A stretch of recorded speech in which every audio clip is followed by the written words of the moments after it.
Assalamualaikum warahmatullahi wabarakatuh. Kembali lagi di Miss Sime Channel. Di Miss Sime Channel kita akan membahas berbagai permasalahan tentang dunia pendidikan. Kali ini kita akan membahas tentang persiapan untuk BUMN nih teman-teman. Apa saja ya persiapan untuk tes BUMN tahun 2022 ini? Stay tune ya. Nah, sebelum kita lanjut, jangan lupa untuk klik tombol subscribe-nya terlebih dahulu ya, serta bunyikan lonceng notifikasinya agar tidak ketinggalan pada video-video berikutnya. Nah, kita langsung saja membahas apa saja yang perlu kita ketahui sebelum mengikuti tes BUMN. Yang pertama itu tahap seleksi BUMN. Ada beberapa tahap yang akan kita lalui dalam mengikuti tes BUMN. Terdapat 5 macam tahap seleksi BUMN. Yang pertama itu seleksi administrasi. Yang kedua, tes tertulis. Yang ketiga, seleksi wawancara. Yang keempat, tes kesehatan. Dan yang kelima, training. Oke, kita pertama akan membahas tentang seleksi administrasi. Nah teman-teman, bagi kamu yang ingin berkarir di perusahaan BUMN, kamu perlu tahu apa saja tahapan seleksi yang akan kamu lalui. Yuk persiapkan dari sekarang.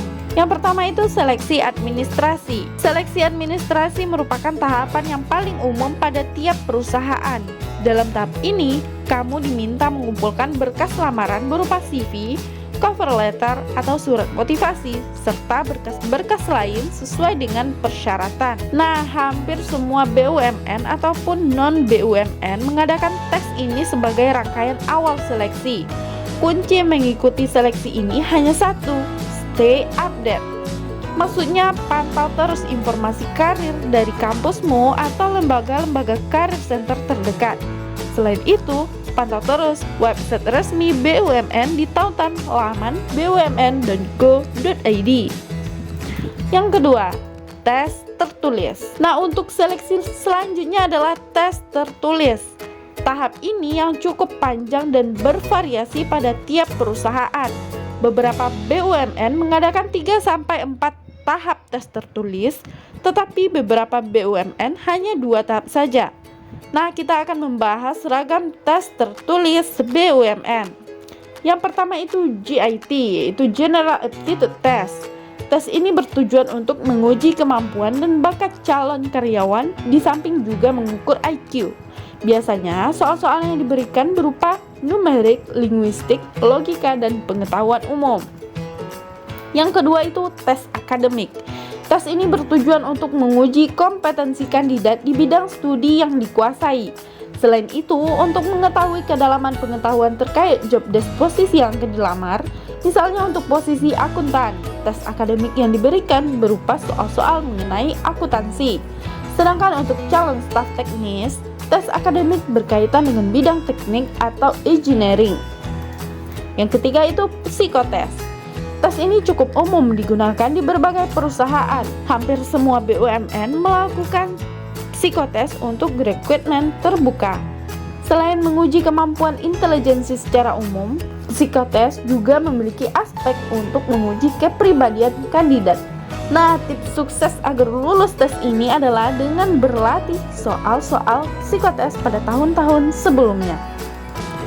Yang keempat, tes bahasa Inggris. Sebagai perusahaan yang bersaing secara nasional dan internasional, karyawan BUMN harus memiliki nilai plus, yaitu menguasai bahasa Inggris. Tahap tertulis ini akan menguji kemampuan bahasa Inggris secara tertulis dan terkadang diadakan dalam bentuk. Nah, yang ketiga itu tes wawancara. Seleksi tes wawancara. Pada tahap ini kalian harus dapat meyakinkan perusahaan mengenai kualitas pribadi kalian. Biasanya tes wawancara BUMN dilakukan antara 2-3 tahap. Yang paling umum dikenal adalah wawancara HR dan wawancara user.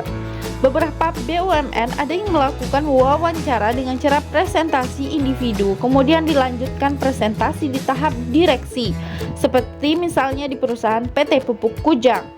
Sedangkan pada Bank BRI ada 3 lapis wawancara, yakni wawancara awal, wawancara psikolog, dan wawancara akhir.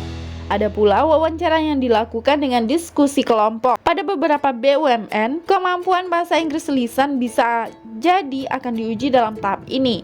Jadi, kalian harus belajar memperkenalkan diri dan menjawab pertanyaan-pertanyaan dalam bahasa Inggris. Yang keempat, tes kesehatan. Nah, pada tes kesehatan biasanya dilakukan pada tahap akhir seleksi masuk perusahaan dengan cara medical check up. Nah, pada BUMN, tahap ini tidak dapat dianggap enteng. Seperti telah diungkapkan, segala biaya kesehatan karyawan menjadi tanggung jawab perusahaan kelak. Dan juga pada beberapa BUMN, karyawan wajib bersedia ditempatkan di seluruh Indonesia dan terjun ke lapangan. Jadi, tes ini sangat krusial untuk memastikan karyawan dapat bekerja dengan prima. Nah, untuk medical check up BUMN biasanya dilakukan dengan detail. Sri Mulyati Abdullah kembali mengungkapkan ada BUMN yang menggunakan paket khusus medical check up bernilai jutaan untuk memastikan secara fisik kandidatnya tidak memiliki masalah apapun. Bahkan terkadang juga dilakukan uji ketahanan fisik dengan cara melakukan berbagai jenis olahraga tertentu seperti berlari atau berenang. Nah, selanjutnya. Nah, yang terakhir itu on the job training. Tahap ini bervariasi pada tiap BUMN dengan nama yang beragam pula. Namun, umumnya sebelum diangkat menjadi karyawan tetap, kandidat yang lolos seleksi akan menjalani waktu 3 bulan sampai 1 tahun untuk bekerja sekaligus training. Pada akhir training akan dilakukan evaluasi oleh perusahaan. Perusahaan akan memutuskan sesuai dengan kinerja karyawan selama periode tersebut, apakah ia layak untuk bekerja atau tidak. Nah, untuk kamu yang mengincar karir cemerlang di BUMN, siapkan diri menghadapi serangkaian proses seleksi ini ya. Nah, untuk video selanjutnya kita akan membahas berbagai soal tentang BUMN. Jangan lupa untuk like, share, komen, dan klik tombol subscribe serta bunyikan lonceng notifikasinya agar tidak ketinggalan pada video-video berikutnya. Terima kasih sudah menonton. Assalamualaikum warahmatullahi wabarakatuh.